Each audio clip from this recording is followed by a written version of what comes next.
após um ato de humildade extrema,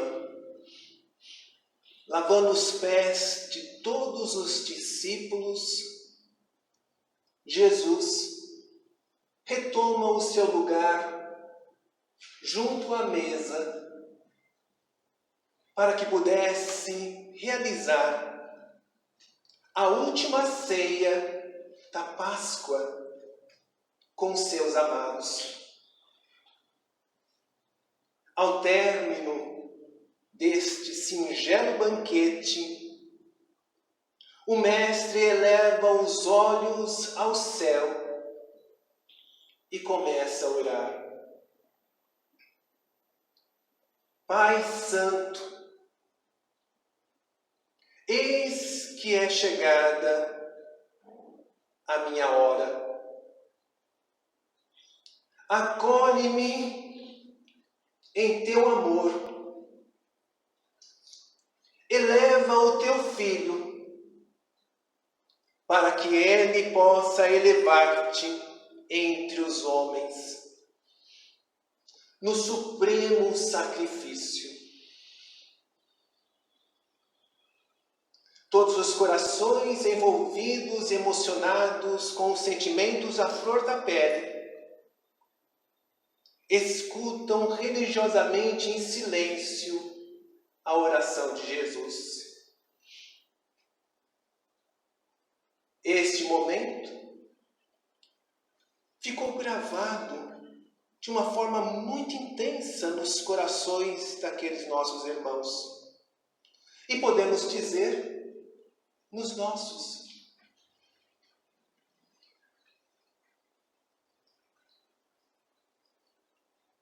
O Meiko Rabi, nosso Mestre e Senhor Jesus, naquele instante, tinha tanto para nos falar, entretanto o tempo corria, parecia curto. Mesmo assim, ele continuava a nos ensinar, trazendo as suas instruções a todos nós, e nos dizia igualmente: filhinhos, por pouco tempo ainda estarei convosco. Para onde vou, vós não podeis ir ainda. Crede em Deus, crede também em mim. Na casa de meu Pai há muitas moradas, e se não fosse assim, eu já vou-lo teria dito. Abençoados são os que têm ouvidos de ouvir e olhos de ver. Uma vez mais, o Mestre querido e amado descortina a todos nós sobre a vida futura, nos mostrando, primeiramente em suas palavras, sobre a imortalidade da alma, de que nós prosseguiremos vivos após o decesso do corpo físico, após a morte do corpo. Estaremos tão somente em uma outra condição, envolvidos no corpo espiritual, num plano diferente de matéria, numa outra vibração mais sutil, mas prosseguiremos. A nossa consciência, a alma, não é destruída junto com o corpo. Ela prevalece e prossegue sempre adiante. Para onde vou, vós não podeis ir agora. Como a se demonstrar por nós de que nós seguiremos os seus passos, porque isto faz parte da natureza humana. Tudo que nasce e amadurece um dia vem a voltar à mesma condição de onde surgiu. Nós iremos seguir os passos do Mestre como já o realizamos inúmeras vezes, mas não agora. adverte através dessas palavras de que um dia, retornando à espiritualidade, habitaremos outras moradas. Assim como esse planeta, nossa escola abençoada, educandário, hospital, no simbólio celeste, quando nos deparamos à noite, com inúmeras estrelas, tal qual o nosso Sol, possuem ao seu derredor planetas, que são outras moradas.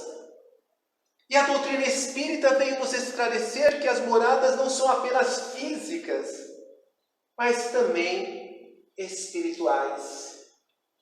Planos onde acolhe todos os filhos de Deus.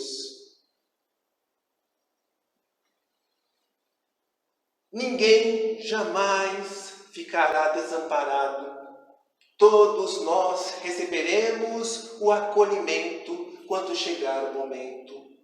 Mas nesse momento particular da fala de Jesus, o princípio da vida futura fica muito fortalecido e enaltecido. E esse é um ponto fundamental dos ensinamentos do Mestre. Sem esse princípio da vida futura, podemos dizer que muitos dos seus ensinamentos morais acabam não tendo razão de existência, acabam não tendo base para prosseguir. Então é importante que nós tenhamos um conhecimento um pouco mais amplo do que seja o princípio da vida futura. Entendendo que a vida futura representa a imortalidade da alma, a pluralidade das existências, a reencarnação, a lei de ação e reação, lei de causa e efeito.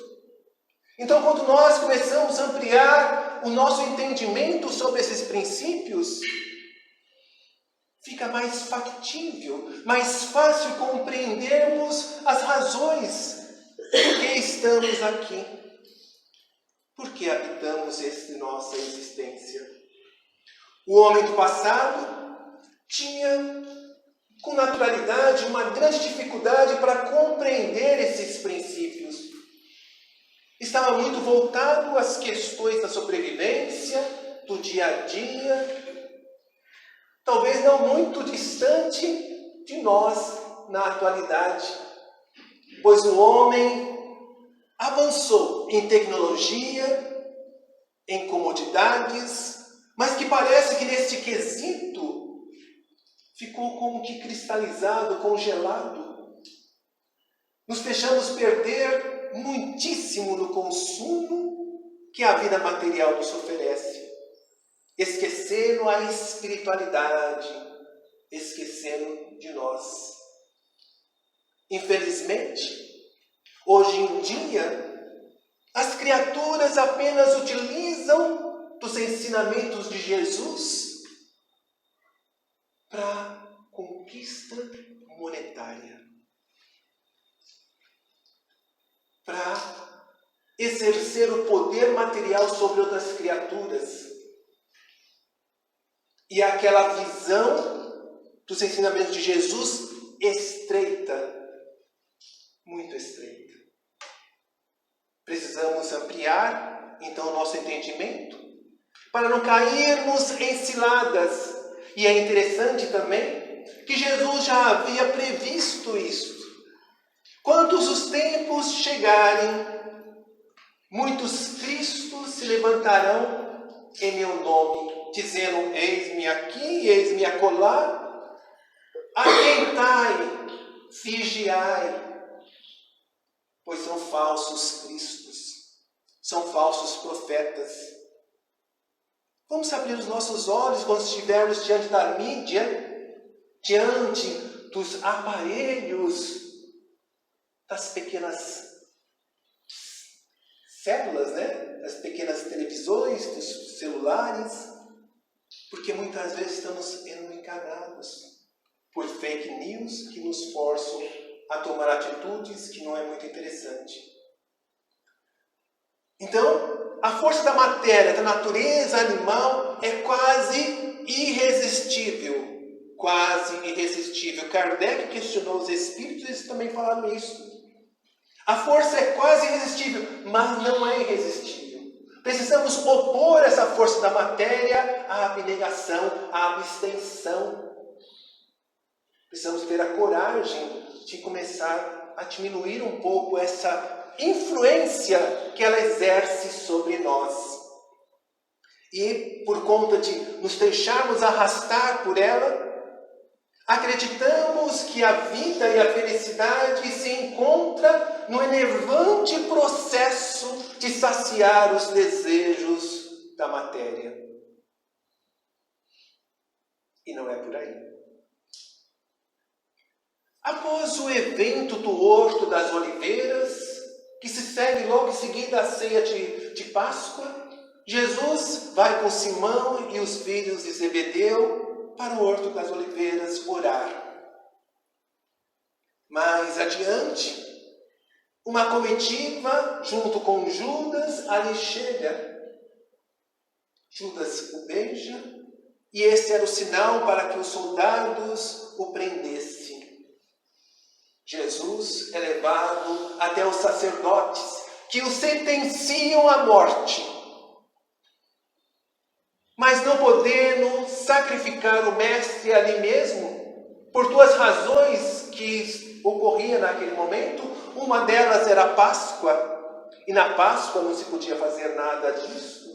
E a outra razão é que somente Roma poderia mandar alguém à morte. Então os sacerdotes levam Jesus até Pôncio Pilatos, o preposto de César, o imperador romano, que estava ali comandando a Judéia. E Pôncio Pilatos recebe Jesus e o interroga assim: então, és o rei dos judeus? E Jesus o diz: meu reino não é deste mundo. Porque se assim o fosse, os meus súditos não deixaria que eu caísse nas mãos dos sacerdotes. Em verdade, meu reino não é deste mundo ainda. Então ele interroga novamente: então és rei? Jesus fala: tu o dizes. Eu não nasci e não vim a este mundo a não ser para dar testemunho da verdade. Quem é da verdade, ouve a minha voz. Pilatos não entendeu nada.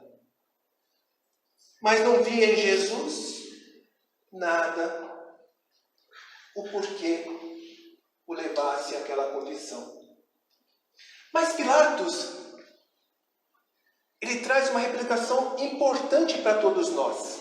Antes disso, de falar da representação, é importante destacar que Allan Kardec toma desse trecho do diálogo entre Pilatos e Jesus e cria o capítulo número 2 do Evangelho segundo o Espiritismo para nos falar sobre a vida futura. Um capítulo imperdível. Leiam. Evangelho segundo o Espiritismo. Voltemos a Pilatos. Ele representa a humanidade daquele instante.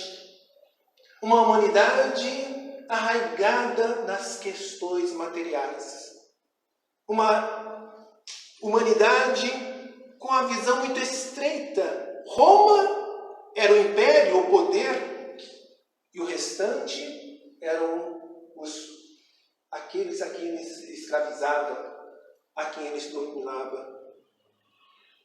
E essa situação faz com que realmente nem Pilatos e nem as criaturas ali entendessem as verdades que Jesus trazia, que eram importantíssimas.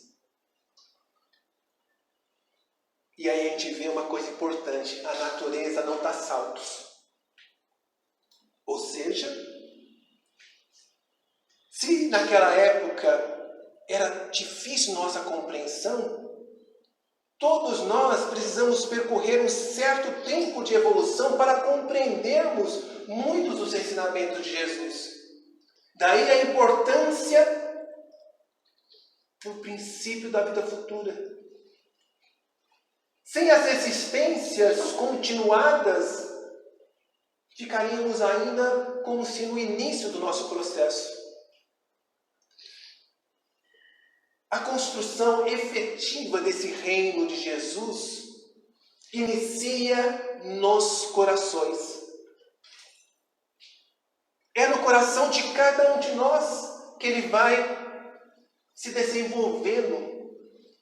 Isso nos faz imaginar pela lógica simples e linear que quando todos nós estivermos com os corações transformados pela moral, por sentimentos de respeito, de dignidade, o mundo já não terá mais prisões, não haverá guerras, as ambições serão controladas por cada um de nós. Então este reino realmente não era naquele momento, e ainda não é agora, mas aos poucos estamos a desenvolvê-lo. Um dia chegará essa condição de todos nós. Quando isto ocorrer, os vícios e os defeitos, eles vão perdendo força diante dos bons sentimentos que vão crescendo e se desenvolvendo dentro de cada um de nós. Aos poucos, o homem velho, cheio de preconceitos, cheio de manias, vai cedendo.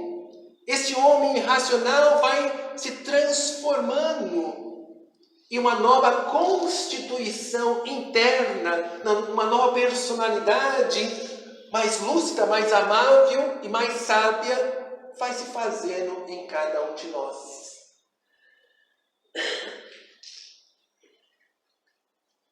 É importante refletirmos que a dificuldade para isso alcançar se encontra na nossa visão da vida, que fica ainda muito presa, muito restrita. Parece que nós continuamos a interagir com sombras.